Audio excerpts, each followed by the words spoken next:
তো মর্নিং সবাইকে।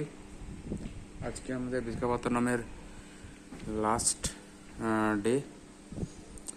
আজকে আমরা হোটেল চেক আউট করে বিশাখাপত্তনম রেলওয়ে স্টেশনের রিটার্নিং রুমে গিয়ে আমরা এন্টার নেব। আমাদের রাত্রি 9টার সময় ট্রেন আছে হাওড়া যাবে না, অ্যাকচুয়ালি সাঁতরাগাছি যাবে। তো তার জন্য আজকে চেক আউট করে নেবো আর স্টেশনের রিটার্নিং রুমে থাকবো। তো এই হচ্ছে আমাদের বুকিং হোটেল থেকে বাইরেটার ভিউ। সামনে বৃন্দাবন গার্ডেন, খুব সুন্দর একটা হাওয়া দিচ্ছে। আর এই হচ্ছে কৈলাসগিরি পর্বতের পাহাড়টা। আর এই হচ্ছে আমাদের যে ব্যালকনি, যে স্প্যাসেসটা আমরা বুক করেছি। সুন্দর একটা অসাধারণ একটা ব্যালকনি ভিউ, প্লাস এখানে ডাইনিং আছে, বিশাল বড় একটা ডাইনিং এরিয়া। এখানে বসে লাঞ্চ, ডিনার, ব্রেকফাস্ট করতে পারেন, সময় কাটানো যেতে পারে নিজের। আর এই হচ্ছে আমাদের অ্যাকচুয়াল রুম, যে রুমে আমরা বুক করেছি। এসি দিয়েছে, ফ্যান চলতে হচ্ছে, এসি তবে চালাতে হয়নি। বেড সাইজ বেশ বড় মাপের একটা বেড সাইজ দিয়েছে। আর এখানে সাইডটাতে আছে লাগেজ রাখার আর জামা প্যান্ট রাখার একটা ওয়ার্ড্রপ আছে। এই ছোট্ট করে স্পেস একটা। আর এই হচ্ছে পায়খানা বাথরুম, খুবই পরিষ্কার পরিচ্ছন্ন পায়খানা বাথরুম। গিজার আছে, যদিও গিজার চালাতে লাগে না। হ্যান্ড শাওয়ার, এখানে বেসিন আছে, একটা বড় একটা মিরার এখানে দেওয়া আছে। এই হচ্ছে কিছু।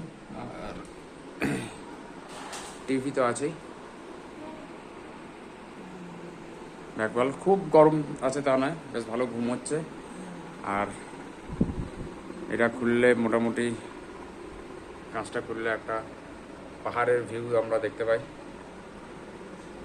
দীপাবলির দিন এখানে এত বাজি ফুটছিল, এই জানলা দিয়ে বিছানায় বসে বসে আমরা বাজি ফোটা দেখছিলাম। এখানে একটা ড্রেসিং টেবিলের মতন আছে। আর একটা মিরর। আর এই হচ্ছে একটা টেবিল।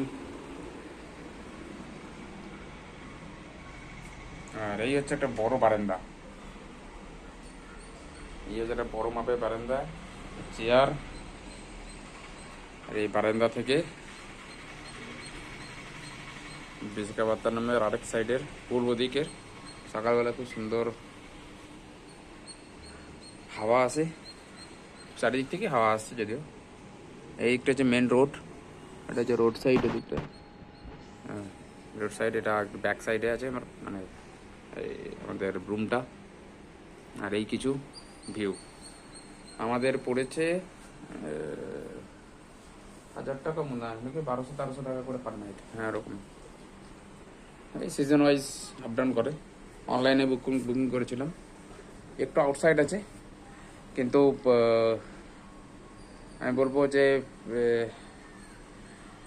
বেশ মনোরম পরিবেশে আপনারা থাকতে পারবেন।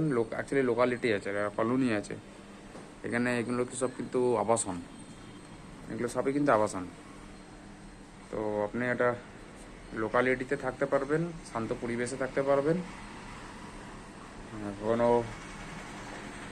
এমার্জেন্সি হলে আপনি এখান থেকে সুযোগ সুবিধাটা নিতে পারবেন। এটা হোটেল পাড়া নয় যে কন্টিনিউয়াস হোটেল আছে।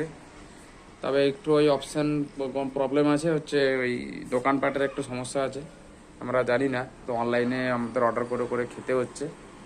আর যেদিনকে স্পটে বেরোচ্ছি সেদিনকে আমরা খাবার নিয়েই আসছি। কখনো স্টেশন, কখনো রাস্তার বাইরে থেকে আমরা খাবার নিয়ে এখানে চলে আসছি। আমাদের এখানে ঘরেতে আপনি ফুড নিয়ে আসতে পারেন, তাতে কোনো সমস্যা নেই। এই হচ্ছে ব্যাপার। এই যে সব কাজ করছে। চলুন আজকে এই অবধি থাকুক, আবার আমরা যাব বিশাখাপত্তনমে রিটার্নিং রুমে, তো ওইখানে কিছু ভিডিওটা হবে, ওখানে দেখাবো যে কীভাবে কী আছে রিটার্নিং রুমে। চলো, থ্যাংক ইউ।